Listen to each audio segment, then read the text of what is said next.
I really don't. It's weird. 'Cause I like comedy. I like the whole thing about it. I like the act of it. But everything you gotta do behind it, you gotta just stay talking to people and I'm just going against my own nature. I hate it. I hated it, man. But that's why you're good at it too, though, is you're sharing your own experiences, your own point of view, and you're being vulnerable. And that's a hard thing to be vulnerable like that. It was. I mean, honestly, the vulnerability part wasn't that hard. To be honest, I was like, yo, I know I'm definitely I'm not normal. The hardest part was just getting the jokes to work. The hardest part is just trying to be funny with the shit. Oh yeah, I remember. I'm still trying to learn that. I would go through like 6, 7, 8 months of just straight bombing. I know I'm doing it. I don't even care.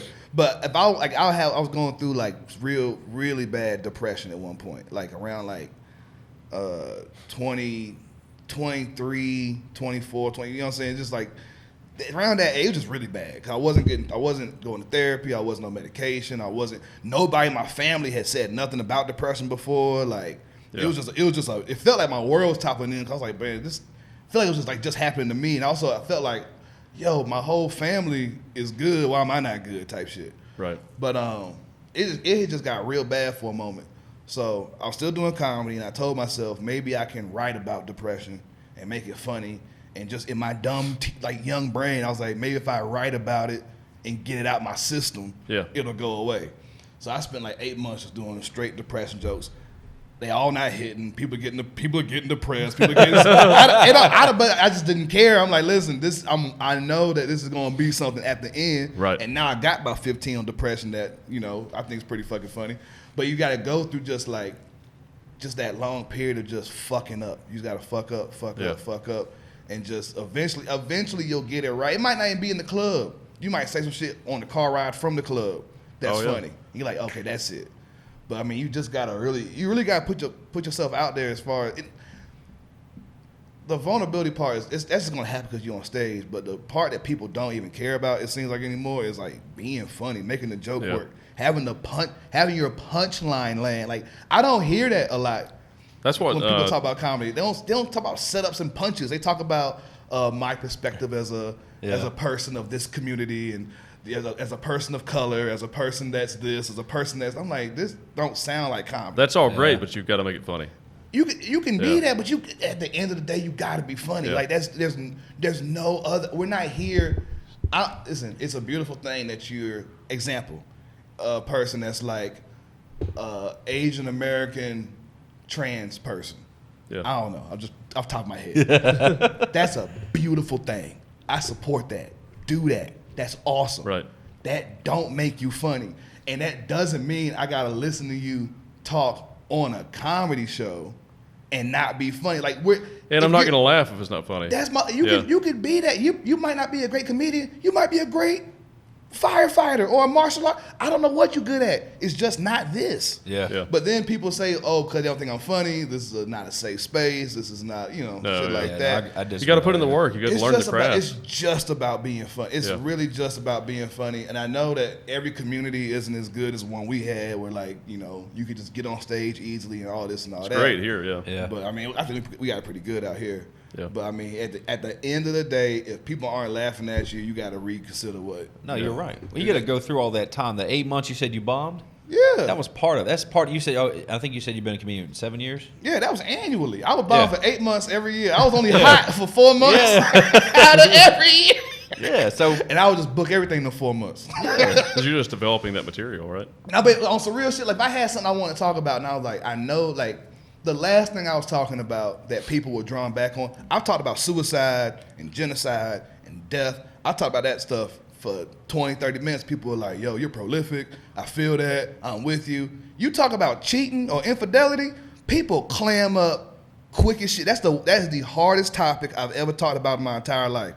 And that's what I was on before the coronavirus hit. But I was like, yo, I'm gonna make this shit work. I know I'll make it work. And I was getting somewhere, but like I was definitely bombing. Like if you see me talk about it, I was 100%. People weren't receiving it because everybody has cheated or been cheated on, and nobody want to relive that. Yeah, that's just a fact. You talk about cheating, you see couples start holding hands real tight.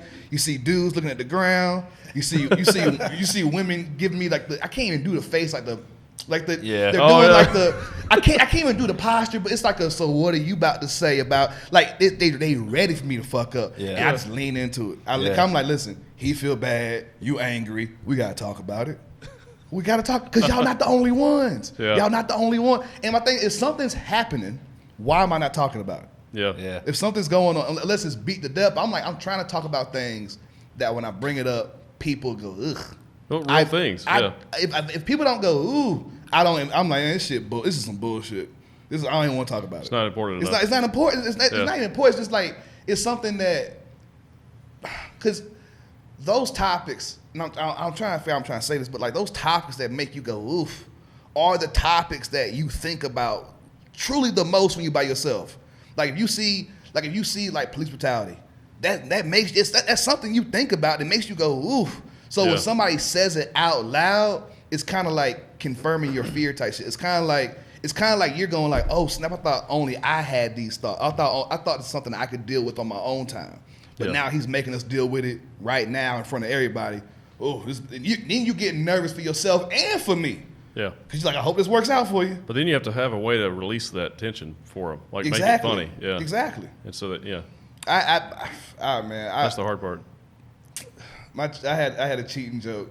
I'll say it now because that shit's fucking. I think it's the best fucking joke in the goddamn at the Arsenal. It was the whole. You heard it before.